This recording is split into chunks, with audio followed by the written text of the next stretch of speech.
को नमन करते हुए आज यहाँ पर उपस्थित मेरी मातृशक्ति, मेरे पुता तुल्य बुजुर्ग, युवा साथियों व प्यारे बच्चों, आप सभी को सबसे पहले संविधान दिवस की बहुत बहुत शुभकामनाएं।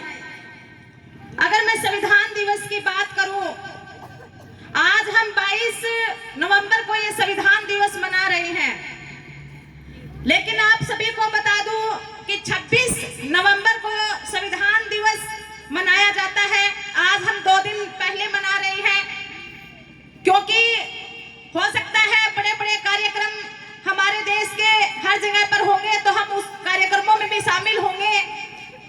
आज ये जो कार्यक्रम संविधान दिवस के उपलक्ष्य में जो किया जा रहा है, तो सबसे पहले मैं असरावा की जो टीम है उनको बहुत बहुत बधाई देती हूँ कि इतना सुंदर कार्यक्रम उन्होंने किया और बहुत ही अच्छा संदेश, चाहे फिर वो कविताओं के माध्यम से हो, भाषण के माध्यम से हो या गायन के माध्यम से हो, हर एक वक्तव्य के अंदर, हर एक शब्द के अंदर हमें कुछ ना कुछ प्रेरणा मिली है साथियों। विशेषकर जो छोटे छोटे बच्चों के कार्यक्रम रहे, उन कार्यक्रमों से भी हमें संदेश मिला है कि कैसे हमें भारतीय संविधान मिला, कैसे प्रेजेंट के अंदर आज जो समस्याओं से समाज जूझ रहा है, कैसे युवा किन नशों की हालातों से या फोन जैसी जो लत है उनके अंदर जो फंसा हुआ है, इन तमाम बातों पर आज जो संदेश दिया गया वो बहुत ही बेहतरीन और एक नई ऊर्जा, एक अंदर भरने वाला संदेश यहाँ पर इस मंच के माध्यम से दिया गया साथियों। सबसे पहले 5 मिनट का समय दिया गया है साथियों। सबसे पहले भारतीय संविधान 1946 का समय, जब तक भारत आजाद भी नहीं हुआ था, 1946 का समय जब तक भारत आजाद भी नहीं हुआ था, तब हमारे देश के अंदर संविधान सभा गठित की गई साथियों। उसके अंदर 389 सदस्य शामिल हुए, जिसके अध्यक्ष थे डॉक्टर राजेंद्र प्रसाद। और सबसे अहम कार्य भारतीय संविधान को लिखने का जो सबसे बड़ा दायित्व जिसे सौंपा गया, वो थे हमारे परम पूज्य बाबा साहेब डॉक्टर भीमराव अंबेडकर जी, जिन्होंने विदेशों का संविधान पढ़ा। अपने ज्ञान की बदौलत, अपनी शिक्षा की बदौलत उन्होंने भारत को एक बहुत बड़ा संविधान दिया साथियों, बहुत बड़ा संविधान, जिसमें आज हमारी आजादी के तमाम अधिकार उन्होंने संयोजित उस संविधान के अंदर किए। आज अगर हम यहाँ पर कोई प्रोग्राम कर रहे हैं, आज अगर इस मंच से मैं बोल रही हूँ, आज मुझे पानी पीने का जो अधिकार है, आज मुझे शिक्षा का जो अधिकार है, आज जो समानता का जो अधिकार है, आज जो खुली सोच रखने का जो अधिकार है, आज जो आजादी से चलने का जो अधिकार है, वो तमाम अधिकार हमारे बाबा साहब ने उस संविधान के अंदर डाले साथियों।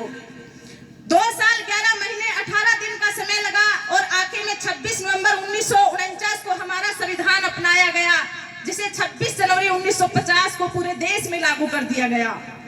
हमारा भारतीय संविधान इस तरीके से बनकर तैयार हुआ। छोटी सी बातों के चंद लाइनों के माध्यम से मैंने बताया कि किस तरीके से बाबा साहब को संविधान लिखने का मौका मिला और बाबा साहब ने सदियों से जो समाज जो गुलाम था, उस समाज को आजादी की जो सांस संविधान के अंदर दी गई।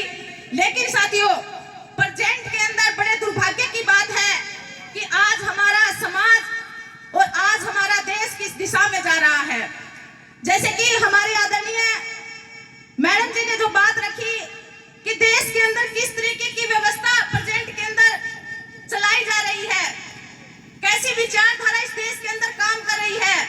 मैडम जी ने बात की कि देश के अंदर हिंदू राष्ट्र की मांग बड़ी तेजी से उठ रही है और कहीं ना कहीं हम भी खुश होते हैं कि हम हिंदू हैं। हमें गर्व होता है जब हम नाम लेते हैं कि हम हिंदू हैं। लेकिन साथियों, आप सभी को बता दूं कि भारतीय संविधान जो है वो धर्मनिरपेक्षता की बात करता है। हमारा भारतीय संविधान बोलता है कि हमारा कोई धर्म नहीं है, सभी धर्मों का सम्मान जो है भारतीय संविधान करता है। लेकिन चंद लोगों की तरफ से जो मुहिम चलाई जा रही है और वो सोची समझी साजिश के तहत, षड्यंत्र के तहत साथियों, जो पहले वाली पुरानी व्यवस्था थी उसी को कायम करने के लिए इस देश के अंदर हिंदू राष्ट्र जो यात्रा चलाई जा रही है। और विशेष बात साथियों, उस धीरेन्द्र शास्त्री को नाम लेने में मेरे को कोई डर भी नहीं और कोई किसी प्रकार का खौफ भी नहीं। जो धीरेन्द्र शास्त्री है, चंद कुछ दिन पहले हमारे समाज के लोगों को बेवकूफ बनाता था भविष्य वो बताता था। हमारे समाज के लोगों ने 99% जो लोग थे, हमारी जो मातृशक्ति थी, हमारा जो गरीब समाज था, हमारा जो मजदूर वर्ग था, वो वहां पर जाता था और उसके आगे माथा टेकता था। और उसे जो समाज के अंदर हाईलाइट करने वाला जो समाज था, वो हमारा समाज था साथियों। और आज वो यात्रा करने के लिए निकला है कि देश को हम हिंदू राष्ट्र बनाएंगे। और हिंदू राष्ट्र के अंदर आप लोगों की कैसी व्यवस्था होने वाली है, ये आप अपने पीछे का इतिहास उठाकर देख लो साथियों। क्योंकि भारतीय संविधान धर्मनिरपेक्षता की बात करता है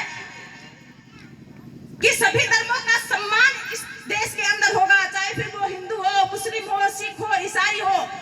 हमारे देश की सबसे बड़ी जो खूबी है साथियों इसी में है कि हिंदू, मुस्लिम, सिख, ईसाई आपस में हम सब भाई भाई।